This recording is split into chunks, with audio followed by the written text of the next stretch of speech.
Welcome back to the morning show here on Arise News. Joining us now to review some of the headlines of today's newspapers from around the world is Arise News analyst Emmanuel Ifeni. Great Malabite, good morning. Good morning, Ruben. You like to declare the president almost missing. It's not missing in action. Really? You're sure? Governance is going on. Good morning, Ayo. Good morning, Mr. Good morning, Rofa. Good morning, sir. Yes, we start the review with this day Nigeria's newspaper of record. The lead story, Atiku, no matter new attempts to twist facts, Tinubu's INEC certificate is forgery.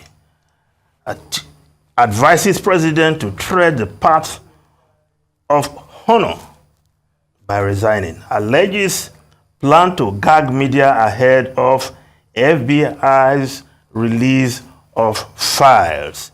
Yes, former vice president and the candidate of the PDP in the February presidential polls, Atiku Abubakar, taking matter of this certificate a notch higher. He has approached the Supreme Court with the documents.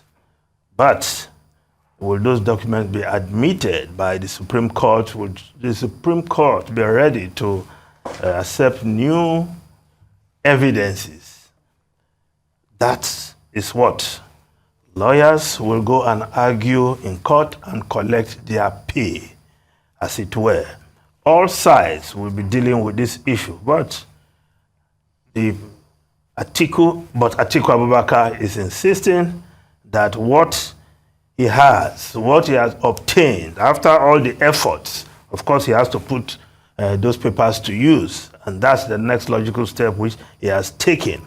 But he's saying, no matter how the matter is twisted, as far as he is concerned, this is a case of forgery. Will the Supreme Court agree with him? Will they even allow him and his legal team, to make that point before they will even consider it? These are all there for Nigerians who are waiting to see how the Supreme Court will deal with this matter. Now, the Daily Sun newspaper is also reporting this story. Tinubu, Atiku fight hard over CSU FBI files. President Chicago lawyer hits ex-VP, says he's chasing shadows. Government planning to gag media ahead of release of investigative files.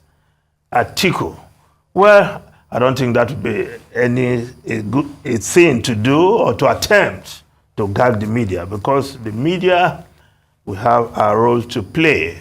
As the fourth estate of the realm, we have a constitutional duty to hold government, politicians, all accountable.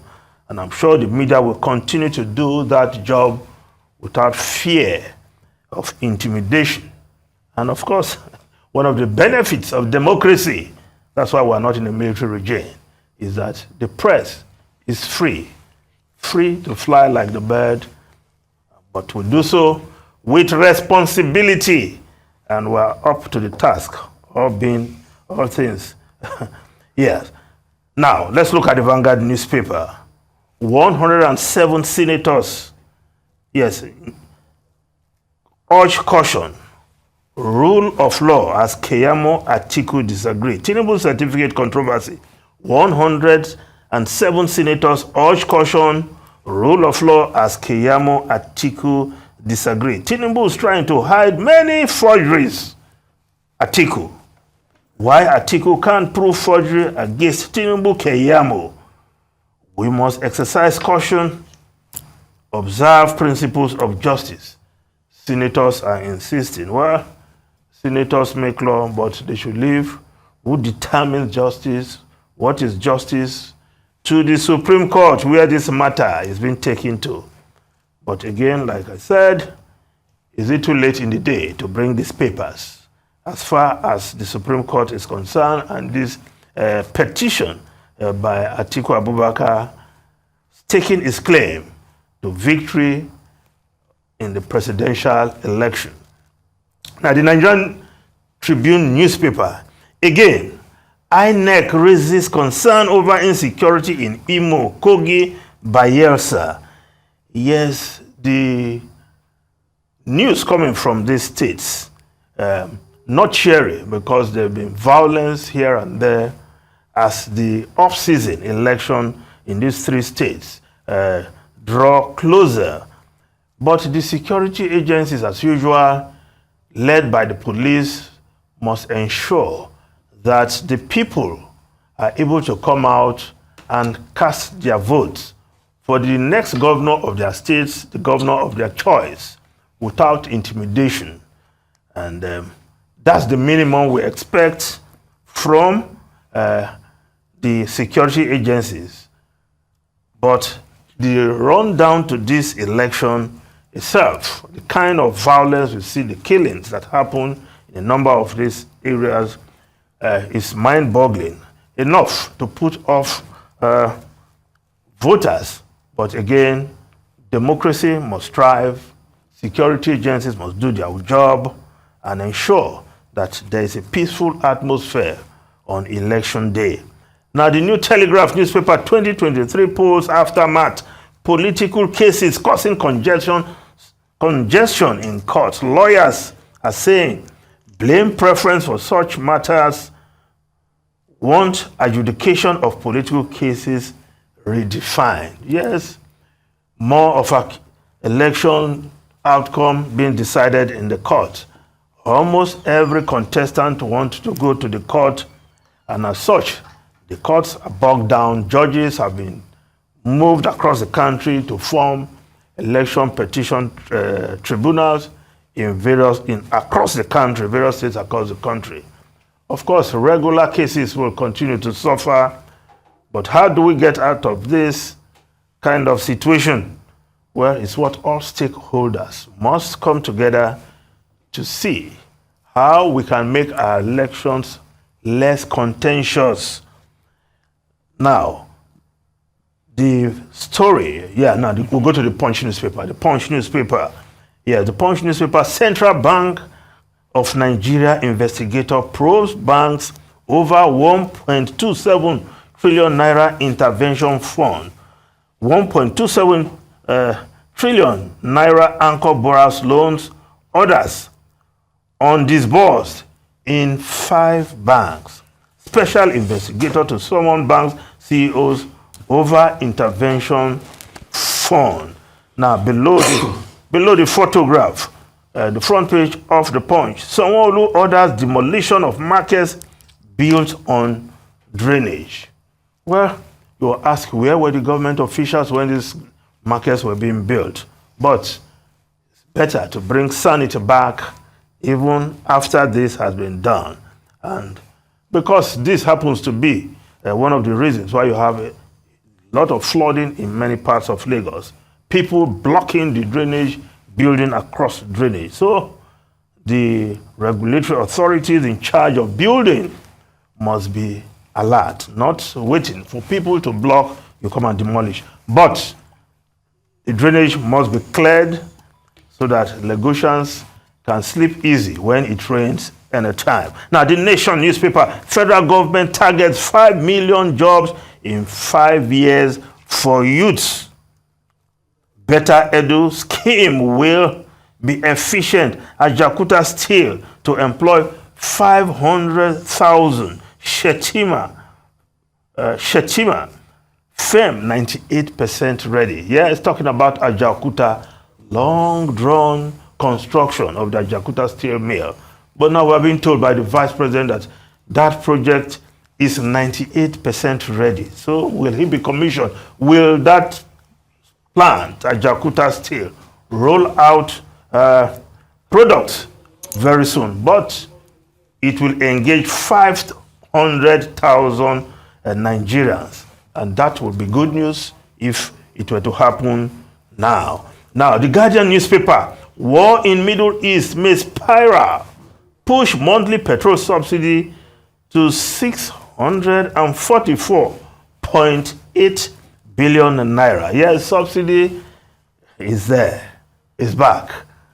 So what will the government say after all the hue and cry of the removal of fuel subsidy and sneaking back subsidy from the back door. But what else do you expect the government to do? Because that means the price of petroleum product will just have to go up as much as 900 naira if they were to reflect the current price of crude and associated landing costs.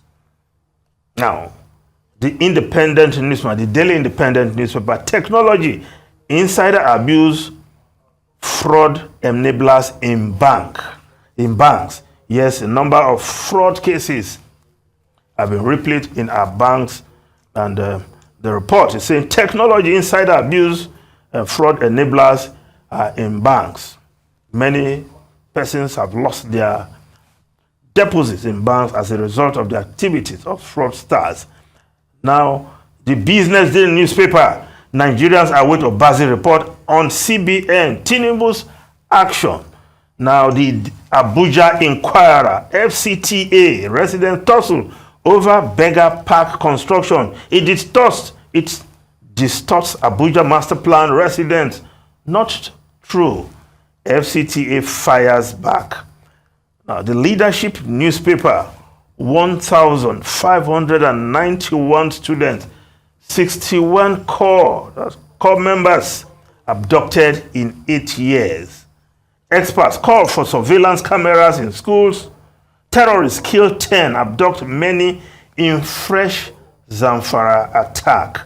Well, the speed at which these bandits are attacking schools is quite high right now, and it's like there's no measure to really curtail the activities of these bandits. Well, the army said it will be carrying a special operation, but meanwhile, these bandits are having a field day, abducting students and corps members across the northwest and other parts of the country. Daily Trust newspaper, yes, looking at the foreign scene, the Daily Trust newspaper, Israel-Palestine conflict, how attacks on Al-Aqsa Mosque, others triggered crisis. Experts flee Israel's occupying power. Palestinian envoy want Israel forced to obey international laws. Israeli ambassador fingers Iran as U.S. offers warship aircraft. AU, Nigeria, Saudi Arabia, others urge ceasefire as death toll hits 1,000. Now, a good time to look at the foreign newspapers. Yes, expectedly, Palestinian-Israeli conflict. Yes, on the front page of almost all the foreign newspapers on our review this morning. The Times of London, stunned Israel goes to war. Britain among more than 1,000 dead. Gaza hit with airstrikes as hundreds taken hostage. Sunak offers military aid, while the Daily Telegraph of UK also, US sends warship and jets to help Israel. The New York Times reporting the story, caught off guard, Israel fights back at a dance and a kibbutz. Attackers slipped in and unleashed terror. While the Washington Post reporting this story, Israel declares war against Hamas. In the Middle East, race to stem wide conflict. Yes, the Hamas did the unthinkable, invaded Israel from land, air, and sea, caught the usually very alert Israeli intelligence off guard. So, failure of intelligence, they say, but failure of diplomacy. Diplomacy has not worked, perhaps not the right diplomacy. Ruben, Rufai, and Ayo. Two quick things. One, the vice president, we were quoting him saying Ajaokuta steel is almost completed. Yes, 98%. According to him. 98% completed, and it will generate over 500,000 jobs. Okay. And you made a good point that, look, we've been on this Ajaokuta almost steel, forever. Almost forever. One of those white elephant projects. Yes, it is true that they've been able to sort out some parts of it, maybe the medical center, maybe some other parts of it. But the main problem is this. I suspect that the vice president was just making a political statement. Don't forget that this was at a rally to flag off the APC gubernatorial campaign in Lokoja. I think that the vice president and the minister of steel and other relevant ministers, they need to visit that Ajaokuta steel because it looks like a major project that Nigeria has not taken seriously. It was supposed to be something to catalyze the industrial process in Nigeria, but it has not done so.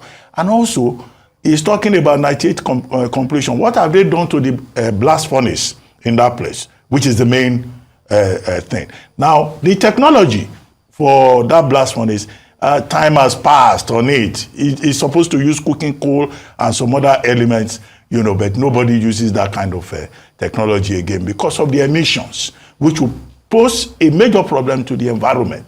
Is the Nigerian government ready to consider another technology, or they still want to stay with this old technology? And that new technology is very expensive. It will cost a lot of money. Where will they get the money from?